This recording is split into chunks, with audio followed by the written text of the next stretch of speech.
It was a late autumn evening when I found myself alone in the cabin, a small structure deep in the woods of upstate New York. I had rented the place for the weekend, hoping to escape the city's noise and chaos. The kind of weekend I could just lose myself in nature, away from the screen and the constant buzz of daily life. I set out for a long hike earlier that day, following a trail that twisted and turned through the thick woods. It was the sort of hike you do just to clear your head. The trees were tall, the ground wet from the recent rain, and the air crisp. I hadn't seen a single person all day, not a soul, just me and the woods. When I returned to the cabin, the evening had started to creep in. The air had cooled considerably, and the sun had already dipped below the horizon. It was one of those rare nights where the forest was silent. No owls hooting, no wind rustling the leaves, just an eerie, unnatural quiet. The first odd thing I noticed was the door. When I'd left, I had locked it behind me. I always lock doors, even when I'm just stepping outside for a moment. But now it was ajar, just slightly, as if someone had come in and forgotten to close it. I stood there for a moment, staring at the gap between the door and the frame. The hairs on the back of my neck stood up, and my heart beat a little faster. I wasn't paranoid. I had always felt safe in places like this, but something about the situation was off. I stepped cautiously into the cabin, checking the rooms. Everything looked normal at first glance. The small wooden table was where I'd left it. The fire was still smoldering in the stove, and my backpack lay by the front door. But something felt wrong. There was a tension in the air, a sense that I wasn't alone anymore. I made my way through the cabin, checking every room as I went. The kitchen, the bedroom, the small bathroom. Nothing seemed disturbed, but it felt wrong. There was a thick, almost suffocating silence. I couldn't put my finger on it. I sat down at the table, trying to shake off the feeling. I tried to rationalize it. Maybe I had just forgotten to lock the door? Maybe the wind had blown it open? But deep down, I knew that wasn't it. Then I noticed something that made my blood run cold. There were damp towels in the hamper, towels that hadn't been used. I hadn't used any towels today. I'd gone for a hike, showered quickly, and hadn't touched any towels since. But here they were, folded and wet in the basket. I walked over to the bathroom. The towels in there were also wet, draped over the edge of the tub. I hadn't left them like that. I hadn't used the bathroom since I arrived. Now, I was starting to feel the anxiety creep in. Someone had been here, but why? What was their purpose? I went to the kitchen, hoping to calm my mind by making something to eat.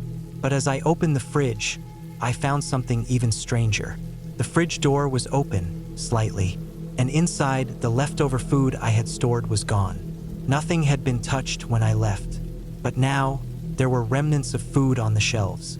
A fork, a few crumbs, and an empty jar of peanut butter. I could feel my pulse quickening. This wasn't some prank. Someone had been in the cabin. The next thing I noticed made my blood run even colder. Extra dishes in the dishwasher. Dishes I hadn't used. Dishes I would have noticed if I had left them there. They were all clean, stacked neatly, and just sitting there as if someone had washed them and put them away. I stood frozen in the kitchen, my mind racing. Someone had been here. Someone had used my things. It was as if they had been living in the cabin, using the space just like I was. I grabbed my phone, only to find no signal. Typical, I thought. The woods were known for poor reception. I couldn't even call for help if I wanted to. I felt a chill creep up my spine as I realized just how isolated I was. Out here, in the middle of nowhere, no one would know if something went wrong. If I disappeared. It was a dangerous feeling, one that I wasn't used to. My mind kept racing back to the towels and the dishes. Who had been here? And why hadn't they taken anything? The more I thought about it, the more unsettling it became. What if they were still out there, watching me, waiting for the right moment to come back in? I had to do something. I couldn't stay here. Not with this gnawing feeling in my gut. Not with the creeping fear that someone else was sharing this cabin with me. I grabbed my things, what little I had, and headed out the door. The night air hit me like a punch, and I didn't stop to take a breath. I knew I needed to get to the car, drive out of here, and never look back. As I made my way to the car, I noticed something in the distance, a figure standing still at the edge of the trees. I couldn't make out any details, but it was tall, almost unnaturally so, and it was watching me. I froze, heart pounding in my chest. The figure didn't move. It just stood there in the darkness, staring. I didn't wait around to find out what it was. I jumped into the car, started the engine, and sped out of there as fast as I could. My eyes kept flicking to the rearview mirror, expecting to see that figure chasing after me. But I never looked back long enough to be sure. I didn't sleep that night, not a single minute. The sound of the woods was all I could hear, the rustling of leaves, the snap of twigs, but no one followed me. The next morning, I returned to the cabin, hoping to find some explanation for the strange happenings. But everything was exactly as I had left it. The towels, the dishes, the food. It was all in the same place, untouched. I left the keys in the cabin, locked the door, and drove away without another glance. To this day, I don't know who had been there, but I know one thing for sure. I won't be going back to that cabin. There's something about those woods, something that doesn't sit right, something I can't explain, and I don't want to find out what it is. It started off so innocently. My mom's friend, Susan, had this little house on the edge of town.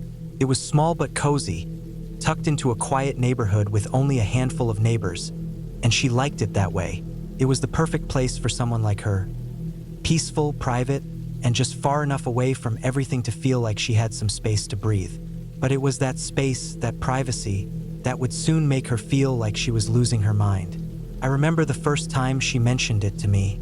We were having tea one afternoon when she casually brought it up, like it was no big deal. But the more she spoke, the more I realized she was really starting to get freaked out. "Something weird is going on," she said, stirring her tea absent-mindedly. "It's probably nothing, but you know me, I overthink things." At first, I thought it was just one of those little quirks Susan sometimes had. She was always one to worry about the smallest things, and I figured this was just another one of those instances. But she went on to explain, and as she did, my sense of unease started to grow. It was little things at first. A batch of soup that seemed to deplete faster than usual. She'd swear she hadn't eaten much of it, yet when she checked the pot, it was almost empty. Or the eggs. She'd buy a dozen, only to find she was down to 4 or 5 a few days later. It wasn't like Susan was known for eating a ton of eggs, so she couldn't figure out where they were going. Then came the damp towels. She didn't use them. She was meticulous about keeping things tidy and organized, so the thought of leaving a towel to get wet was completely out of character. But time and time again, she'd find towels in the hamper, damp and unused. And the dishes, the ones that showed up in the dishwasher, clean, stacked neatly, as if someone had used them and then put them away. But Susan was alone. She didn't have company. The idea that she was absent-mindedly using these things and forgetting about them didn't sit right with her, but she couldn't find a reasonable explanation. For a while, she brushed it off, chalking it up to forgetfulness, maybe even the stress of her work or just being a little too tired to notice things.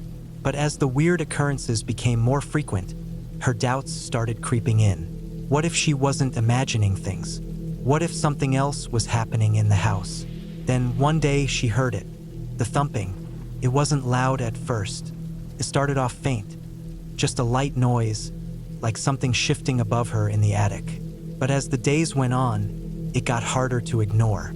It sounded like footsteps, like someone or something was moving around up there. The first time she heard it, she tried to dismiss it. It was probably the house settling, she thought, or maybe a squirrel had gotten into the attic. But the noise kept coming back, night after night, until it was too much to ignore. Something was definitely up there, and Susan wasn't about to wait around to find out what. She grabbed a flashlight one evening and headed up to the attic. She tried to act calm, but I could tell from the way she told the story later that her heart was racing. The attic wasn't much, just a small space with exposed beams and some old furniture she had never bothered to get rid of. But as she scanned the area with her flashlight, she froze. There, in the far corner, was a makeshift living space. A sleeping bag rolled up and laid out, a small radio, a hot plate, and a few food wrappers scattered around. It looked like someone had been living up there, a haphazard little home, tucked away behind the rafters. Her first instinct was to call the police, and she did just that. They arrived shortly, and Susan stood at the bottom of the stairs, too afraid to go back up into the attic. The police officer went up first, checking every corner, every nook and cranny. When he came down, he didn't say much, just that they were going to keep an eye on the house for the time being. There was no telling who or what had been living up there, but they promised to patrol the area. They assured her that everything would be okay, but it wasn't okay. The next day, while Susan was at work, the police staked out the house. They weren't there long before they caught someone. A man climbing up a tree in the backyard, heading for the attic window. The officer watched as the man tried to squeeze through the small gap in the window, attempting to break into the attic again. When they confronted him, it was clear that this wasn't just some random intruder. The man didn't seem angry or defensive. He didn't seem to care much about getting caught at all. He was calm, too calm. He simply explained that he'd been living up in the attic for months. He'd been sneaking in while Susan was at work, using the space to sleep and take what he needed. Food, mostly. He'd help himself to whatever was in the fridge and leave the rest of the house as he found it. The police took him in for questioning, but it quickly became apparent that this man wasn't dangerous. In fact, he seemed more embarrassed than anything else. His name was Mark, and he'd been down on his luck for quite a while. He had lost his job, his apartment, and his way. He didn't know where to go or what to do, so he found himself living in the attic of Susan's house. Mark wasn't hostile or threatening. In fact, when Susan met him in person, she found him to be polite and respectful. He had just been desperate, doing whatever he could to survive. He wasn't a criminal in the traditional sense. He didn't want to cause harm, he just didn't have anywhere else to go. After talking to the police and considering the situation, Susan made a decision that caught everyone off guard. She didn't press charges. Instead, she offered to help him. She helped him find a job, a little one at first, but it was a start. And as time went on, Mark moved out of the attic, found a more permanent place to live, and started to get back on his feet. What began as a creepy, unsettling experience turned into something unexpectedly heartwarming. It was a strange twist of fate, one that none of us could have predicted. Susan had been frightened, yes.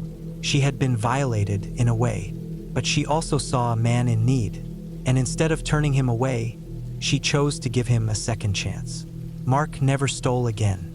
He paid back every single thing he had taken, though Susan told him it wasn't necessary. And as for the attic, it was never the same. Susan never used it for storage again, but she didn't mind. It was a reminder of how the most bizarre situations can sometimes have the happiest endings. It was a quiet, cold night when my mom and I were driving back from a visit to my aunt's house. We lived on the outskirts of a small town, so the roads were winding, dark, and sparsely populated. The kind of road where, if something went wrong, you wouldn't see another car for miles. We had been driving for a while. The hum of the tires on the road and the occasional flicker of headlights from other vehicles were the only sounds breaking the silence. The inside of the car was warm and comfortable, the radio playing some soft music, the kind you could almost ignore as you lost yourself in your thoughts. I remember feeling safe, the way you do when you're just starting to get a little sleepy, but not quite enough to nod off. Then, just like that, the peace was shattered. Out of nowhere, a man ran into the road in front of us. My mom slammed on the brakes, the car screeching against the pavement. I was jolted forward in my seat, my stomach dropping in that sickening, sudden way you feel when something unexpected happens. I could see the man clearly in the headlights for a split second. He was tall, unkempt, his clothes ragged, as if he'd been wandering for a while.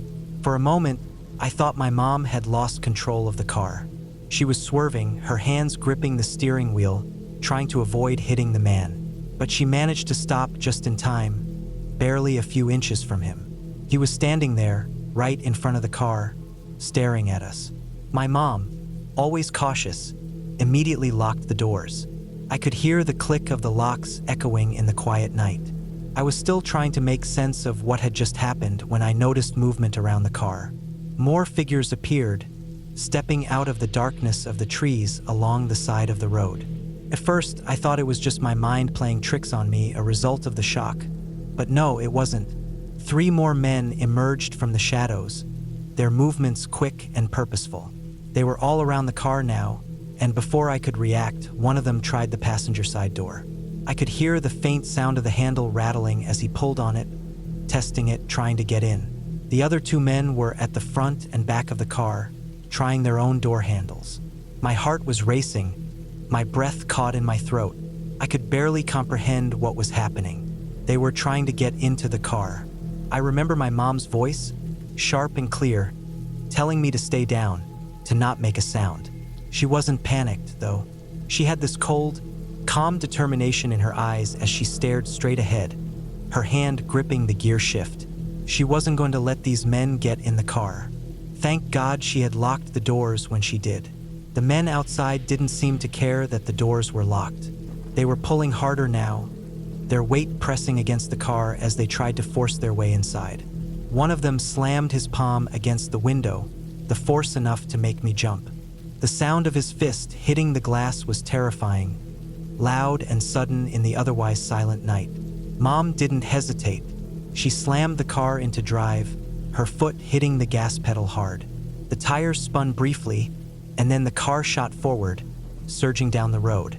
I looked out the back window as we sped away, the headlights cutting through the dark, and I could see the figures fading into the distance, but not disappearing. They stayed there, just watching us, like shadows lingering on the edge of the road. My mom kept driving, her hands steady on the wheel, not saying a word. The road felt like it stretched on forever, with no sign of other cars, no sign of civilization. The feeling of being alone out there, in the middle of nowhere, began to settle in. I didn't dare ask her what was going on, but I could tell she was thinking the same thing I was. What if we hadn't locked the doors? We finally reached the nearest town. It wasn't much, a gas station, a diner, and a few scattered houses, but it felt like a lifeline. My mom pulled into the well-lit parking lot of the gas station, the car coming to a stop with the engine still running. She didn't turn off the car right away. We just sat there, the sound of our breathing filling the car, and I couldn't shake the image of those men, how they had moved so quickly, how they had known exactly what they were doing. She finally spoke, breaking the silence. Lock your door every time you get in the car, even if you're just driving around the corner. Always lock it. It wasn't a lecture, it was a warning, and I knew deep down that if she hadn't locked the doors when she did, things would have turned out very differently. I sat there in the car, my body tense, still trying to process everything that had just happened. We hadn't seen those men for a while, but I couldn't shake the feeling that they were still out there, watching us, waiting for the next opportunity.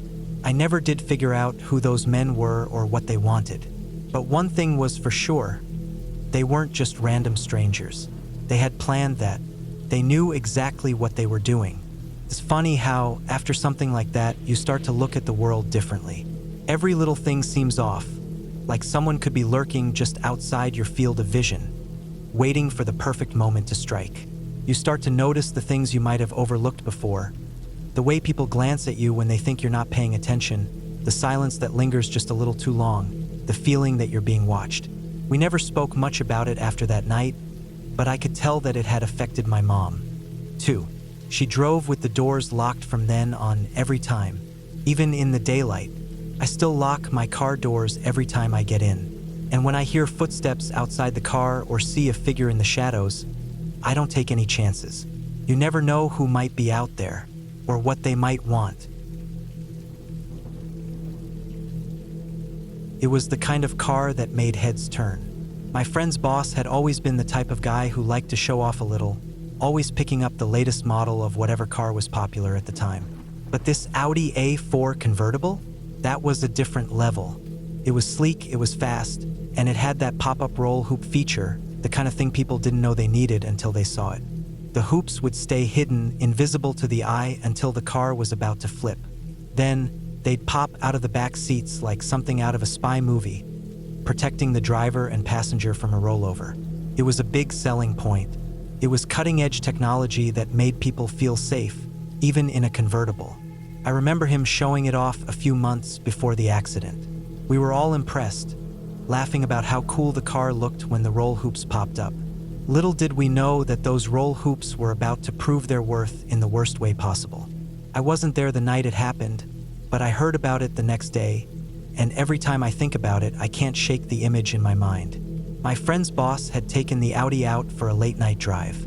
It wasn't unusual for him to take the car out for a spin after a long day at work. He enjoyed driving, especially in that convertible. The wind in his hair, the road ahead of him, the car's engine purring smoothly beneath him. It was just one of those nights where everything felt perfect. Until it didn't. The road he was on was a steep, winding one, the kind that could catch anyone off guard if they weren't careful.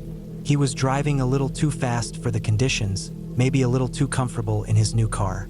One moment, the Audi was hugging the curve perfectly, and the next, it started skidding. The tires lost grip. The car veered off the road, down the steep embankment, bouncing over rocks and bushes as it tumbled. He wasn't going fast enough to flip right away, but the car slid and spun, narrowly missing a tree before hitting the ground hard, flipping onto its side before finally coming to a stop on its wheels. The roll hoops had deployed, popping up with a loud metallic snap. They were the only thing that prevented him from being crushed when the car landed on its side. My friend's boss was lucky, too lucky, really. He'd walked away from worse crashes in the past, but nothing like this. His arms and legs were scraped and bruised, his face scratched from the bushes he had plowed through, but nothing serious. The airbags had deployed, the roll hoops had done their job, and the car was still upright. He had climbed out of the car, shaken but not seriously injured. His clothes were covered in dirt and torn from the branches he had collided with as the car slid down the bank. His hands were cut from the broken glass of the window he had pushed out to escape. He had somehow managed to crawl out of the wreckage and stumble up the steep incline to the side of the road. Once he reached the top, he pulled out his phone and called the police. It wasn't a big deal yet. He was sore, but nothing life-threatening. His car, though, was a wreck, and he was probably going to have a few weeks of insurance claims and a rental car. But that was it. At least that's what he thought at the time. While he stood there, waiting for the police to arrive, a car pulled up. It had been one of the vehicles that had seen the accident and stopped to help. The other driver approached, walking toward him from behind. They weren't in a rush, they were just trying to help. I can imagine the scene clearly. Headlights shining, the sound of the engine turning off, and a figure walking toward him. I guess it wasn't even really a big deal. The guy was just trying to make sure he was okay. But then it happened. My friend's boss turned around to answer the other driver's question, probably trying to wave them off. He'd just gotten out of a totaled car. He was sore and disoriented, but he was fine. He had survived a crash. The last thing he probably expected was what happened next. When he turned his head, something snapped. The sound of his neck cracking was loud and sickening, and I can't even begin to imagine the look on his face as his body froze. He stumbled back a step, and then, almost as if in slow motion, he collapsed. His neck had been fractured in the crash, but it had stayed together just barely. It was as though his body was holding on, pretending everything was okay, until the moment he turned his head. That sudden movement severed his spinal cord completely. Everything went wrong in an instant. The other driver, completely unaware of what had just happened, rushed forward, calling for help. But it was already too late. The man had already passed, dropping to the ground in an awful, unnatural way. There was no saving him. It was as if his body had betrayed him, giving up the moment he had let his guard down. I don't know if the other driver ever fully understood what had happened. The police arrived soon after, and they tried to figure out what had caused it. They couldn't believe what had happened either. The man had been alive, standing there, perfectly fine after the crash, and in the blink of an eye, he was gone. The doctors later explained it as the kind of freak accident that happens when someone has already been injured. One wrong movement, one twist too many, and it all unravels. But it didn't make it any easier to process. The idea that a person could be so close to survival only to have it taken away in such a small, unexpected way. It's terrifying. That one moment, that one movement cost him his life. It was almost like the universe was playing a cruel trick, like the roll hoops had been there to save him, only for the smallest misstep to undo everything.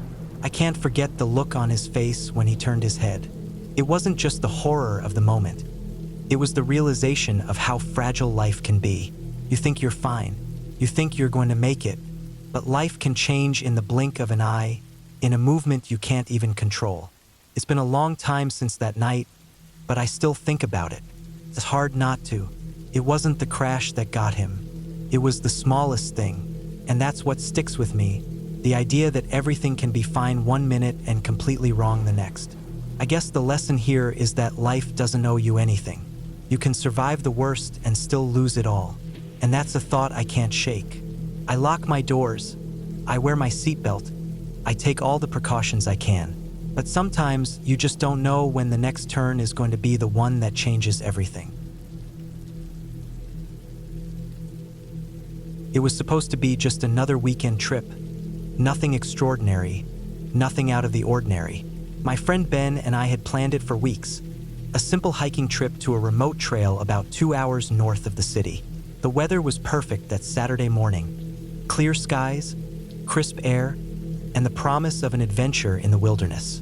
We weren't the type of people who liked to stay indoors for long. Hiking, camping, exploring, that's how we spent most of our free time. Ben and I had been friends since high school, and we shared a love for getting away from the noise of city life. The trail was supposed to be a challenge, but nothing too dangerous. Ben had done it before and promised it would be manageable, but it was a good way to escape. I had no reason to be worried. Ben was an experienced hiker, and I trusted him. We packed our gear the night before: food, water, sleeping bags, and our usual camping essentials. We were ready to go. The car ride up was filled with the usual banter. Ben talked about work, how things had been hectic, while I shared my frustrations about school and the endless assignments I had to deal with. It was good to get away from everything, just the two of us in nature. The drive was uneventful. A few turns, some rough country roads, but the area was quiet. We didn't pass many cars, and the landscape grew increasingly isolated as we neared the trailhead. We arrived at the trailhead around noon, and the sun was high in the sky. The temperature had climbed, and the air felt warm against our skin. After a quick check to make sure we had everything, we hit the trail, eager to get started. The first few miles of the hike were easy, flat, and peaceful. We walked through tall grass, surrounded by trees, the only sounds being the occasional chirp of a bird or the rustling of leaves in the wind. It was the kind of peaceful you could only find in nature, away from the hustle and bustle of everyday life. We passed a couple of small streams, Ben pointing out some of the wildlife, deer tracks, signs of beavers along the water's edge. I was relaxed, enjoying the break from my normal routine. By the time we reached the first set of hills, the sun had begun to dip slightly, casting long shadows across the ground. That's when things started to feel different. I couldn't put my finger on it at first. Maybe it was the isolation. There were no other hikers, no signs of life except for us and the occasional bird. It was a bit unnerving, but I didn't think much of it at the time. Ben didn't seem to notice anything odd, so I shrugged it off. We kept going, pushing through the growing fatigue, eager to get to the campsite that Ben had mentioned. The trail became steeper as we ascended the hills, and my legs began to ache. I noticed the trees thinning out, giving way to rockier terrain and more sparse vegetation. The further we went, the more I began to feel like we were heading into the unknown, like the woods were closing in around us. It was strange, but again, I didn't say anything to Ben. We stopped for a quick water break before continuing. About an hour later, we reached a flat plateau, where Ben had planned to set up camp.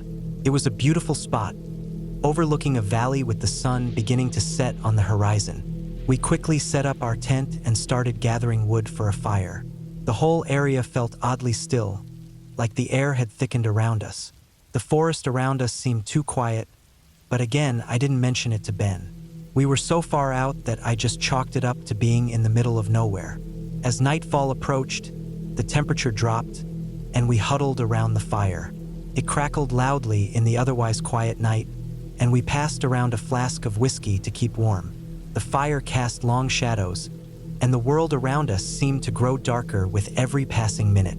After a while, we were both exhausted, and we decided to turn in for the night. Ben went to the car to grab some extra gear, and I stayed by the fire, poking at the embers. That's when I heard it, a rustling sound in the trees. It was faint at first, like the wind, but then it became more distinct. It wasn't the sound of a bird or animal, it was something heavier, something large. My first instinct was to stand up, but I forced myself to stay calm, telling myself it was just an animal passing by. But the rustling didn't stop. It grew louder, closer. I stood up slowly, straining to listen. The air felt thick, heavy with tension. Then, without warning, there was a sharp snap of a twig. I froze. I hadn't heard anything approach the camp, and the sound was so close. I turned toward the sound, but there was nothing there. Just the trees, dark and still. Ben returned a few minutes later, but I didn't say anything. I didn't want to worry him for no reason. I told myself I was just imagining things, that the isolation was getting to me. We climbed into the tent and zipped it shut, but sleep didn't come easily. Every little noise seemed amplified in the stillness of the night. Around 3 a.m., I woke up suddenly. Something wasn't right. I could feel it in my bones, a deep sense of dread. The tent was pitch black, and the only sound was the wind rustling outside. I listened, waiting for something, anything. Then I heard it. The sound of footsteps, slow and deliberate, circling around the tent. I was paralyzed. I didn't dare move, afraid that the slightest sound would alert whoever it was that I was awake. I looked over at Ben, but he was sound asleep, completely oblivious. The footsteps stopped, and the night seemed to stretch on forever. I lay there, not daring to move or make a sound, my heart racing in my chest. Eventually, the footsteps faded away, but the unease didn't leave. I waited for what felt like hours before finally falling into an exhausted sleep. The next morning, I woke up with a sense of foreboding still hanging over me. The air felt different, thicker somehow. Ben was already up, packing up the camp. I didn't mention the footsteps to him. I figured it was just an animal or my imagination, but something inside me told me that wasn't the case. As we broke camp and started the hike back down the trail, I couldn't shake the feeling that we weren't alone out there. The whole hike back was tense, like something was watching us from the trees. We made it back to the car without incident, but I couldn't help but feel like something had changed. The woods had felt like a different place on the way out, a place I couldn't trust. We drove back in silence, both of us lost in our thoughts. The peaceful escape had turned into something else entirely, something dark and unnerving. Looking back, I don't know what it was that I felt that night, whether it was just the isolation or something more sinister. But one thing was certain, I would never look at those woods the same way again. I've never been the kind of person who likes to talk much about bad things that happened in the past. But sometimes, if something gets stuck in your head long enough, you either let it out or let it eat at you until it becomes a part of everything else you do. I never expected something as basic and normal as helping out an old friend with a renovation job to turn into the worst couple of days of my life. But it did, and I've carried it with me ever since. Back in 2016, I was living alone in a small apartment in a quiet part of Kansas. Nothing much ever happened there, and I liked it that way. I made a living doing part-time handyman work, odd jobs, and occasional remodeling projects. I wasn't rich, but I made enough to keep the lights on and food in the fridge. Most days, I kept to myself. I liked things quiet, predictable. One day in early fall, an old friend I hadn't spoken to in a while called me up out of the blue. He'd bought a rundown house about 3 hours west of me, near a rural area not far from the Colorado border. He said the house had good bones but needed work. Real work. The kind of stuff I was decent at.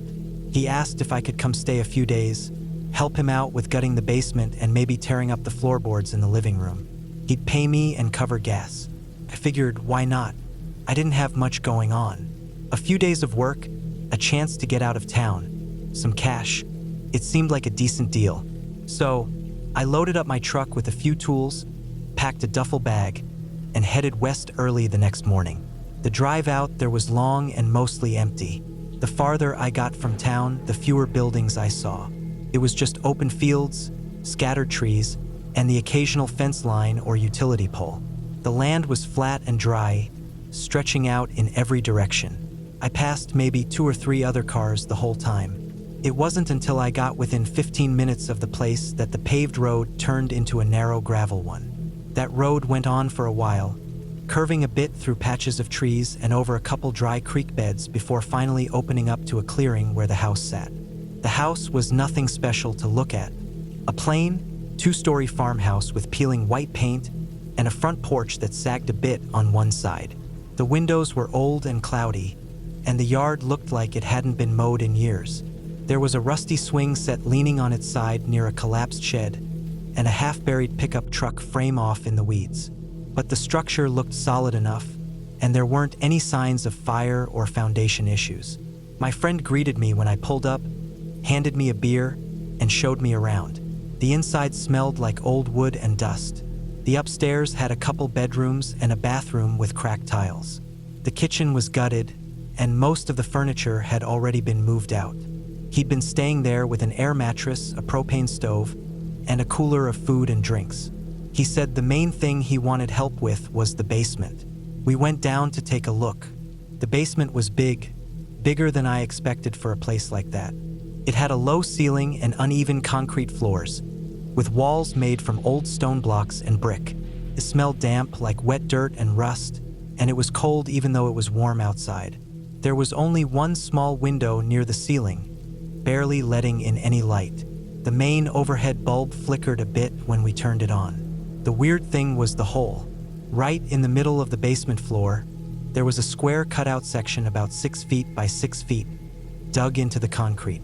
It was maybe 4 feet deep, and it looked like someone had tried to widen it by hand at some point. The dirt inside it was dark and compact, and the corners were sharp, like it had been squared off with tools. A couple shovels were leaning nearby, along with a wheelbarrow and a few bags of lime and gravel. He said it was probably some kind of old storm pit, maybe used as a root cellar or emergency shelter during tornado season. He wanted to dig it out more, fill it in properly with gravel, and cover it with new concrete to level out the floor. That first day, we mostly cleaned out the basement, moved some junk upstairs, and cleared room to work. We didn't do any digging yet. That night, we grilled burgers out back and sat around drinking for a while. It was quiet out there. No traffic, no neighbors, just the wind and crickets. When I finally went to bed on the air mattress he set up for me, I was dead tired and fell asleep fast. The next day, we got to work early. I spent hours down in that basement, breaking up chunks of concrete and hauling out dirt from the pit. It was slow work. The dirt was packed tight, and it had layers, lighter stuff near the top and darker, damper soil underneath. The deeper I dug, the more I started finding weird little things. Nails, rusted metal bits, pieces of glass, once even a cracked ceramic dish, probably stuff that had been buried long ago. By late afternoon, the pit was about 6 feet deep and starting to cave in a little on one side. I climbed out and sat on a bucket, wiping sweat from my face. That's when I noticed something odd at the bottom of the pit, a straight line. I climbed back down and brushed it off with my glove. It was a piece of wood, dark, almost black, like it had been soaked in something. I kept digging around it, and more wood started showing. Eventually, I realized it wasn't just a plank. It was the top of something square and flat, a lid. I called my friend down, and we both stared at it for a while. It looked like a box or maybe a crate, buried directly under the concrete. He got a crowbar, and we started trying to pry it up. It took some work, but eventually, the lid gave way with a loud crack and lifted off in a cloud of damp, foul air. Inside, it was empty at first, just dirt and a few broken boards. But then we saw the bones. Small ones at first. Animal bones, probably. But deeper in the crate, we found something else. Fabric. Rotted and gray, bunched up in the corner. And something metallic. I reached in, careful not to break anything, and pulled out a small belt buckle and what looked like a child's shoe. The box had been packed with stuff. Old pieces of clothing, buttons, more bone fragments, and what looked like part of a rusted toy. My stomach turned. It didn't make sense. Who would bury something like that under a basement floor? We stopped digging after that. My friend took a few photos and said he'd report it in the morning. I agreed. I was rattled. Something about the way the stuff had been packed and hidden didn't sit right with me. That night, I couldn't sleep. I kept thinking about that crate, the items inside, the way it had been sealed and buried so carefully. I kept hearing sounds, too. Scraping, thudding. I figured it was in my head. Nerves, maybe the wind. But at one point, I could have sworn I heard footsteps upstairs, even though we were both supposed to be in bed. In the morning, my friend was gone. His truck was still outside. His phone was on the kitchen counter, but he wasn't in the house. I looked everywhere. Upstairs, basement, outside in the yard, behind the shed. Nothing. No note, no sign of struggle, no tire marks. I checked the pit again. The crate was still there, still open, but the shovel was missing, and there were fresh boot prints in the dirt, leading down into the pit and not coming back out. Panic hit me hard. I grabbed my keys and phone, but of course, there was no signal. I got in my truck and drove until I hit pavement, then another hour until I got back to a town with a police station. I filed a report, gave them everything, his name, the address, the photos of the crate. A search team went out the next day. They found the house just like I left it. The basement still open, the pit still dug, but no sign of him. They combed the woods, used dogs, even drained an old well out back. Nothing, not a trace. The official story was that he walked off, got lost in the woods, maybe hit his head or had a breakdown. They never found the rest of the bones in the crate either, only the few I pulled out. They let me go a few days later, told me I did the right thing, but I didn't feel right. I never went back to that house. It's probably still sitting out there, falling apart. Maybe someone else bought it. Maybe it's been bulldozed. I don't know. All I know is, sometimes I wake up at night thinking about that box. The way it was buried so deep, hidden under layers of concrete. The things inside it, and the fact that my friend, a grown man with no reason to run, vanished into thin air right after we opened it. I try not to think about it. I try to tell myself it was just some old garbage pit, or maybe some sick person's idea of a time capsule. But then I remember the look on his face when we opened that crate, like he already knew what we were going to find. And I remember those boot prints leading down into the pit. Only down, not back up. I don't remember exactly when I stopped liking driving at night, but I know when it really got to me for good. There's something about empty roads after dark that can mess with your head, even if you've spent most of your life behind the wheel like I have. I used to think nothing of long hauls or cross-state trips. I liked the quiet, the low hum of the engine, and the miles rolling under the tires. But that all changed one night when I took a detour off a highway to shave an hour off my trip. I was on my way to deliver a second-hand trailer for a friend of mine. It was nothing special, just an old 10-foot flatbed he'd bought from someone online. He didn't have a truck with a hitch, so I offered to do the favor since I was heading close to that area anyway. The delivery was from one small town in Oklahoma to another just inside the Missouri border. No big deal. I left around 5 in the afternoon, figuring I'd get it done before midnight and crash at a motel for the night. Most of the drive was uneventful. Open country roads, gas stations here and there, not a lot of traffic. I had a thermos of coffee and some snacks, and the weather was good, clear skies, not too cold for late October. Around 9:30 p.m., I was coming up on the stretch where I had two options: stick to the state highway and add about 45 minutes to my trip, or take a back road through an area called Child's Ridge. I'd never heard of it before, but GPS showed it as a legitimate, paved road that cut straight through the hills and reconnected with the main route just a few miles before my destination. I went for the shortcut. That was my first mistake. The road started fine, just a 2-lane strip through some wooded farmland, pretty typical for that part of the country. But as I got farther in, the trees started to crowd in on both sides, and the road narrowed a bit. The pavement was cracked and worn, and I started seeing fewer and fewer signs of life. No mailboxes, no fences, no lights in the distance. Just woods, endless woods, with the occasional clearing where tall grass moved in the wind. The trailer rattled behind me, and the road got worse. Potholes, debris, gravel stretches that kicked up dust and made the steering jittery.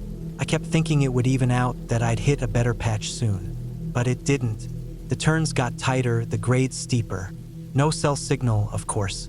That didn't bother me too much at the time. It was pretty normal for rural areas. What started bothering me was how long it was taking. According to GPS, the road was only about 18 miles long. But it felt like I'd been on it way longer than that. I slowed down to avoid wrecking the trailer, and the trip dragged on. At some point, my headlights caught a sign that said Childs Ridge Illivi 1340, nailed to a post. I figured I was in the thick of it now. That's when the first weird thing happened.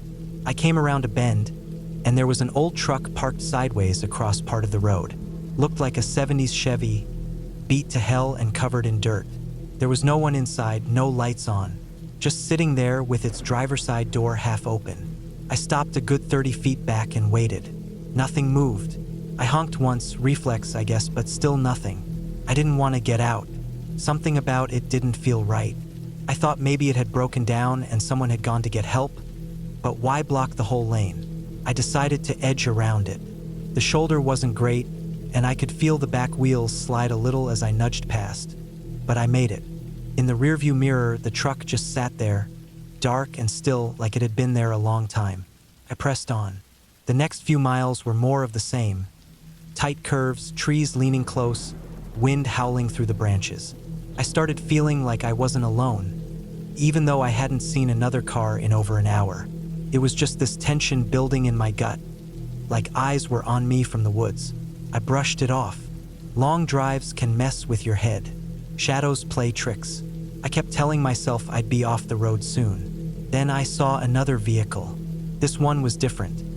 A newer model SUV, no lights, sitting half in a ditch with its front bumper smashed in.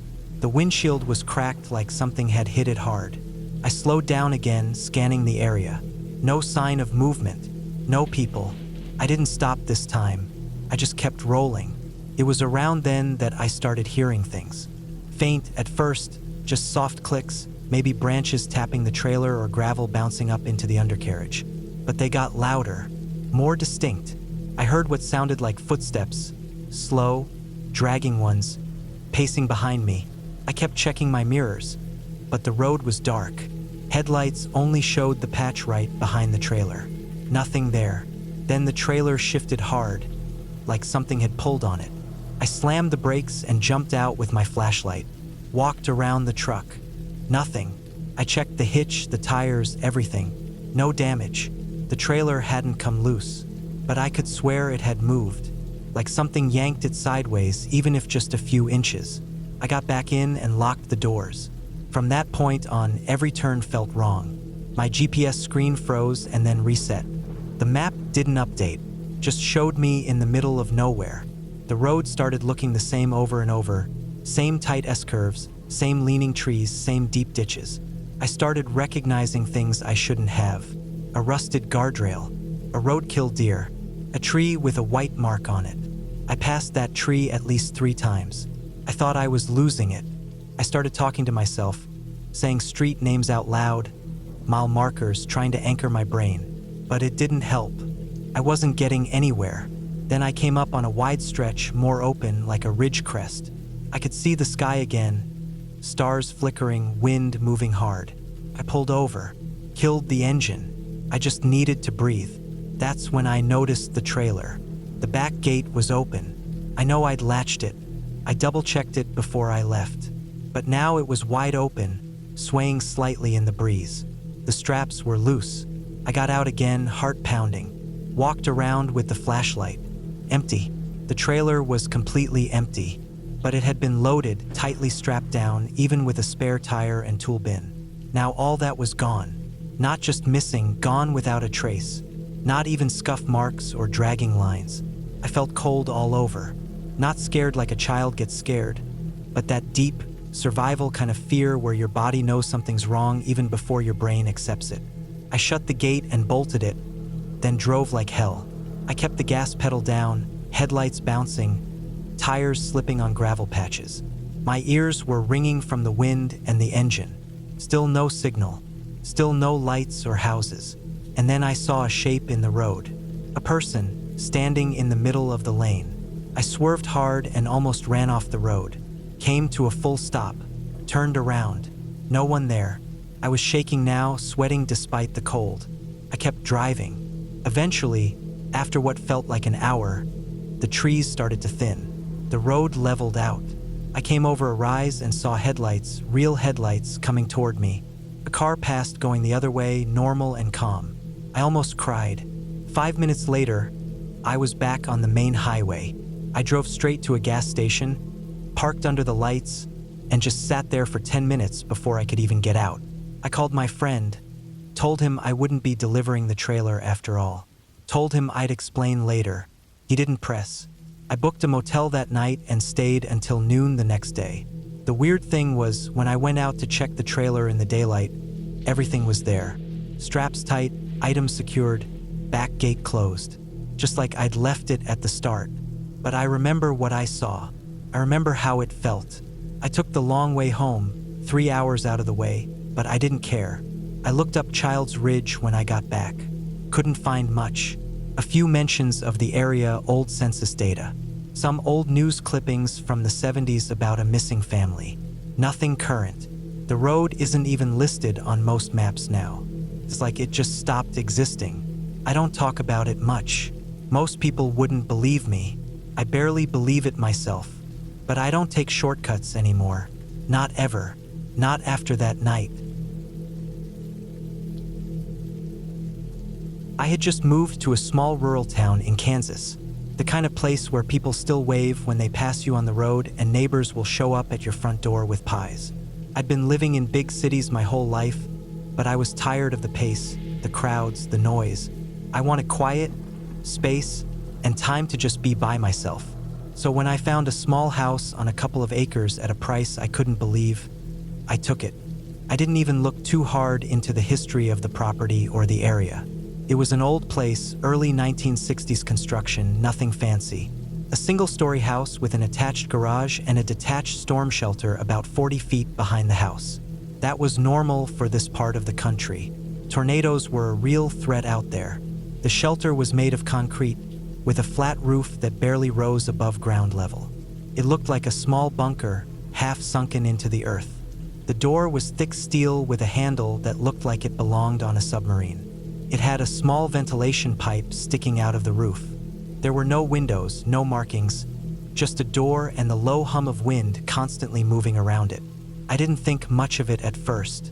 It was just part of the property, like an old tool shed or an unused chicken coop. I moved in during the late spring. The weather was still mild, but the skies would turn fast, and the wind could get violent without warning. One night, maybe 3 weeks after moving in, a storm rolled in out of nowhere. It wasn't a normal thunderstorm, the kind of wind that shakes the house at its foundation, the kind that makes the walls creak and groan. Power went out around 10 p.m., and I sat in the dark, watching lightning flash outside the windows. I could feel the pressure change in the air. I decided it was a good time to finally check out that storm shelter. I grabbed a flashlight and made my way outside. Rain stinging my face, shoes slipping in the mud. The shelter door took all my strength to open. Inside, the air smelled like damp concrete and rust. The steps going down were steep and narrow. At the bottom was a single room with a concrete bench on each side. The floor was bare. There was an old radio on one shelf, a bucket with some dusty first aid supplies, and 2 plastic jugs that were empty. I stayed down there for about 45 minutes until the worst of the storm passed. I sat on one of the benches, the flashlight casting long shadows across the walls. There was something odd about how quiet it was down there, even with the wind howling above. Almost too quiet. The air felt thick, still, and heavy, like it hadn't moved in years. The concrete walls were cold against my back. When I left, I made sure to pull the door tight behind me.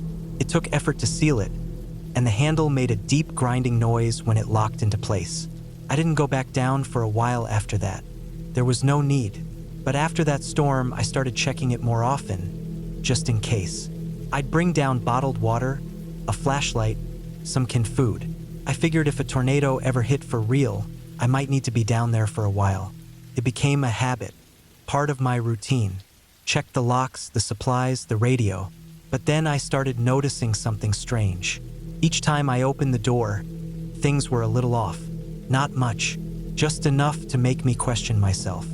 A flashlight I left on the shelf would be lying on the floor. A water bottle moved from one side of the room to the other. The bench had small scuff marks like someone had dragged something across it. I chalked it up to memory. Maybe I was forgetting how I left things. Maybe I bumped the shelf without noticing. But it kept happening.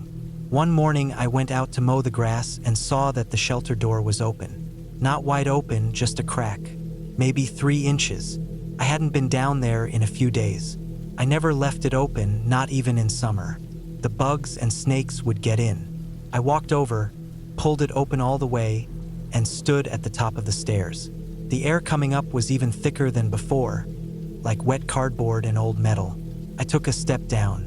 Everything looked normal, but I didn't go all the way in. Something about it made my skin crawl. I closed the door tight and tried to forget about it. But I couldn't. I started having dreams, short, twisted dreams that would end with me standing at the top of the shelter, looking down into darkness, unable to move. I'd wake up with my heart racing, hands sweating. A few times I even went outside in the middle of the night just to check the door. It was always closed, always locked. But I couldn't shake the feeling that something wasn't right. I started thinking maybe someone had been using it. Some drifter or local squatter. Maybe it had a second entrance I didn't know about. I went around the whole structure, knocked on the walls, even dug around one side to see if there was a crawl space. Nothing. Solid concrete. So I did something I probably shouldn't have done. I set up a small motion-activated trail camera inside. I angled it so it looked down at the stairs from the back wall. I left the light on in the shelter, shut the door tight, and waited. 2 days later, I went back and pulled the SD card. The first few frames were normal, just me closing the door and walking out. Then nothing, for hours. Then movement, just a flicker at first. The camera was triggered in the middle of the night. There was a blur in the frame, something fast, close to the ground. I advanced frame by frame. Then I saw it. Person. No, not exactly a person. More like a shape. Low, crouched, moving fast across the floor. The image was grainy, but it was clear enough to see skin, bare skin, pale and dirty. The shape didn't stand up. It moved on all fours, fast and quiet. I watched as it stopped at the bottom of the stairs, then turned directly toward the camera. That was the last frame. The next was blank, just static. I didn't know what to do. I sat in my truck for a long time, staring at that last image on my phone. I thought about calling someone. But who? What would I even say? That I had video of something crawling around in my storm shelter in the middle of the night? I didn't go back out there for a week. When I finally did, the camera was gone. I opened the door slow, heart pounding. The air smelled stronger than ever, like sweat and rot. The shelves were knocked over. The water bottles were gone. One of the benches had deep scratches in the surface. Long, uneven gouges like fingernails. I didn't go all the way in. I shut the door, went back to the house, and didn't sleep at all that night. The next day, I drove into town and bought a steel chain and padlock. I bolted the shelter door shut from the outside, wrapped the chain around the handle 3 times, locked it tight. I felt better for a while, like I'd taken control of it. A few nights later, I woke up to a sound I couldn't explain. A deep metal grinding noise from outside. Not loud, just slow and steady. I got out of bed, turned off all the lights, and looked out through the blinds. The moon was bright enough to see most of the yard. The grass was moving with the wind. Then I saw the chain. It was swinging. I went out the next morning. The lock was still in place, but the chain was stretched tight, like someone had tried to pull the door open from the inside. I didn't report anything. I didn't tell anyone. What was I supposed to say? Instead, I started preparing. I moved a small desk into the guest bedroom, set up a computer with a camera feed facing the shelter. I installed lights with motion detectors around the backyard. I didn't go out there anymore. I watched it, always watched it. Nothing happened for a while. Weeks went by. Summer turned to fall. The air got cooler. The bugs disappeared. I started sleeping again. I stopped checking the cameras every hour. Sometimes I'd forget to look at all. Then one night, right around 3 in the morning, every light in the backyard clicked on at once. The feed was live, and I jumped up and ran to the monitor. First, I saw nothing, just the grass swaying, the shelter sitting quiet and still. Then I saw movement at the edge of the frame, a figure low to the ground, fast. It darted across the screen, then stopped right in front of the door. It stood up, not fully, just enough to reach the chain. I watched it with my hand over my mouth. It was human but wrong. Thin, twisted, bare skin stretched over bone. It yanked at the chain once, twice. Then it looked up at the camera. It stared right into the lens for a full 5 seconds before dropping back down and vanishing into the dark. I didn't sleep for days after that. I called a local contractor and paid him in cash to bury the shelter. I didn't tell him why, just said I wanted it sealed, filled in, concrete poured over the door. He didn't ask questions. It took 3 truckloads of fill dirt and 2 tons of concrete. They covered the entire thing in one afternoon. When it was done, I stood over the flat patch of dirt where the door used to be and waited. Nothing happened. Winter came and went.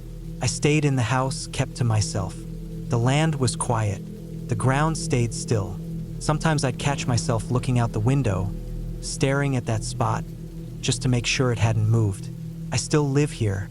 The yard has grown over now. Grass and weeds cover the spot.